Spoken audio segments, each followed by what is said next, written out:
This video will cover solving a linear equation for y when you have two variables x and y. So if we look at the first problem, we're going to do 5 different types of problems. So if you solve for 2y minus 3x is equal to 5 for y, but an x is given, the first thing you want to do is input what x actually is into your equation, clean that up, and then solve for what's left over. So if we have 2y minus 3x is equal to 5, you want to input in the x is equal to 3 where the x place is. So 2y minus 3 times 3 is equal to 5. When you clean that up, it's 2y minus 9 is equal to 5. And you want to get your y on one side and everything else on the other side. So the way that it's normally written is y is on the left-hand side and everything else is on the right-hand side. So if we move the 9 to the right-hand side by adding it, this gets rid of 9 on the left-hand side. So 2y is equal to 14. 5 plus 9. And to get y by itself, you want to divide by 2. So y in this case is 7.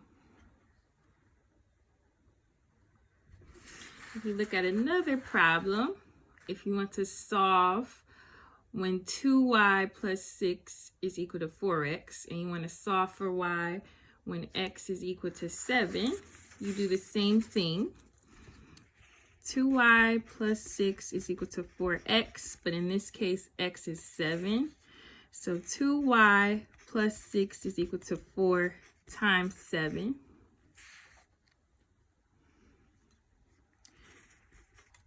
So 2y plus 6 is equal to 28. Again, you want to have your y on the left-hand side, everything else on the right. So if we move over 6, 28 minus 6, because this cancels out, is 22. And getting y by itself by dividing by 2, y is 11.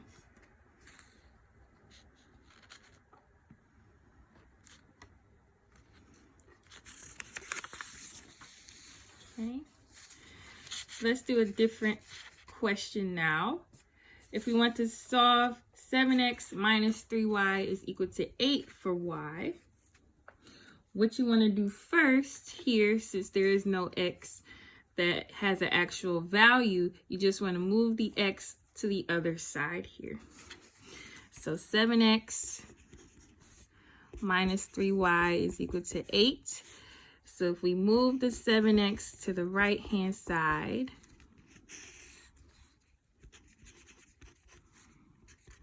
and the proper way to write equations is to have your variables first and then your constants last. So we do negative 7x plus 8. And now we want to get y by itself, so we're going to divide by negative 3 everywhere. Oops. Negative 3. So y is going to equal a negative divided by a negative is a positive 7 over 3x. A positive divided by a negative is a negative. So minus 8 over 3 is that answer. So your final answer is y is equal to 7 over 3x minus 8 over 3. So in this case, you don't have an actual number, but an equation.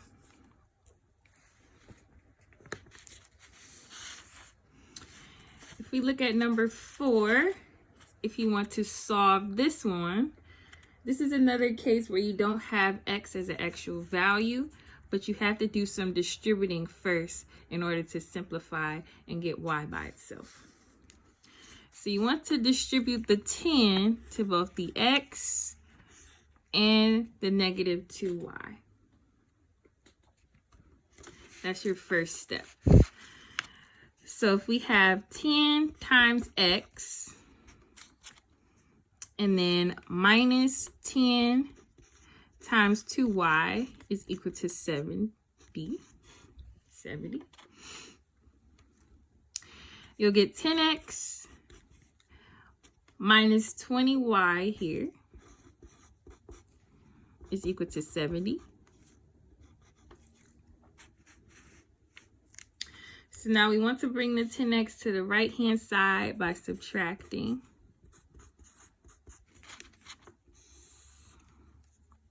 This cancels out. Negative 20y is equal to negative 10x plus 70.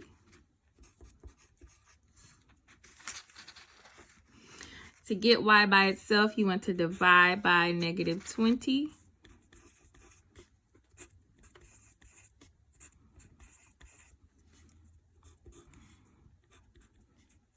A negative divided by a negative is a positive. And then a positive divided by a negative is a negative. Now, in this case, these two fractions can be reduced by a greatest common factor.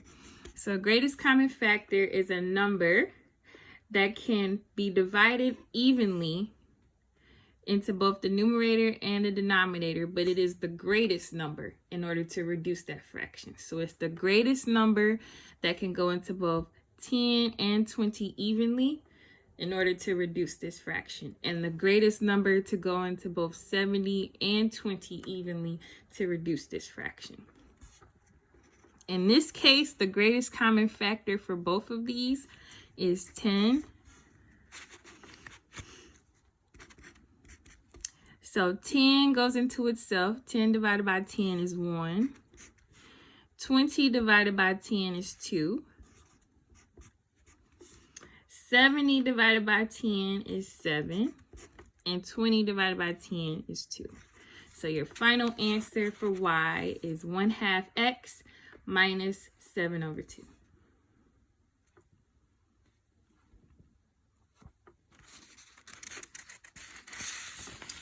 Okay. And then for the last problem, we have a fraction here. 2/5 is equal to 2y plus x divided by 3. Now, when you have a case like this where you have fractions, one thing you can do is to multiply by denominators to get rid of them. So you're going to multiply by denominators.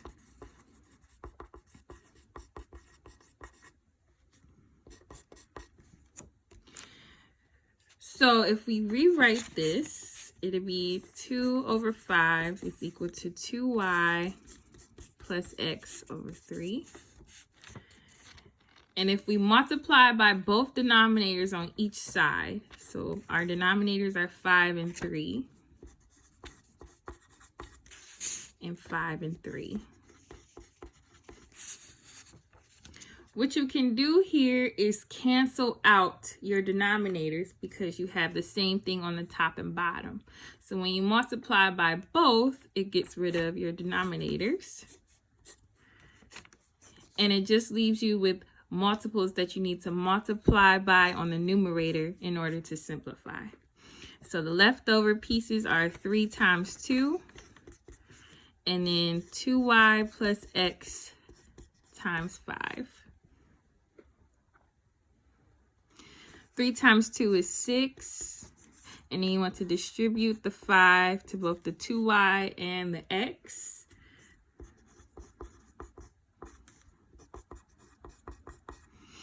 So 6 is equal to 10y plus 5x. And if we do some rearranging to get y on the left-hand side, everything else on the right.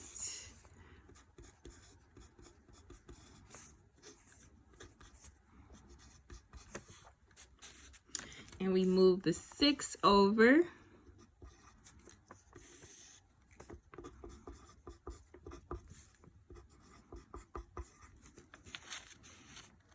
Then dividing by -10 everywhere. The y is going to equal a negative 5 over 10, since this is a positive divided by a negative. And then a positive 6 over 10, because we have a negative divided by a negative. However, both of these have a greatest common factor that you can divide these fractions by. In this case, the greatest common factor that you can divide evenly into 5 and 10 is 5. And in this one, the greatest common factor where you can divide evenly 6 and 10 is 2. So for our final answer, we're going to get 5 divided by 5 is 1, and 10 divided by 5 is 2. So we're going to have a negative 1/2 x plus 6 divided by 2 is 3. 10 divided by 2 is 5. So your final answer in reduced fraction form is y is equal to negative 1/2 x plus 3 over 5.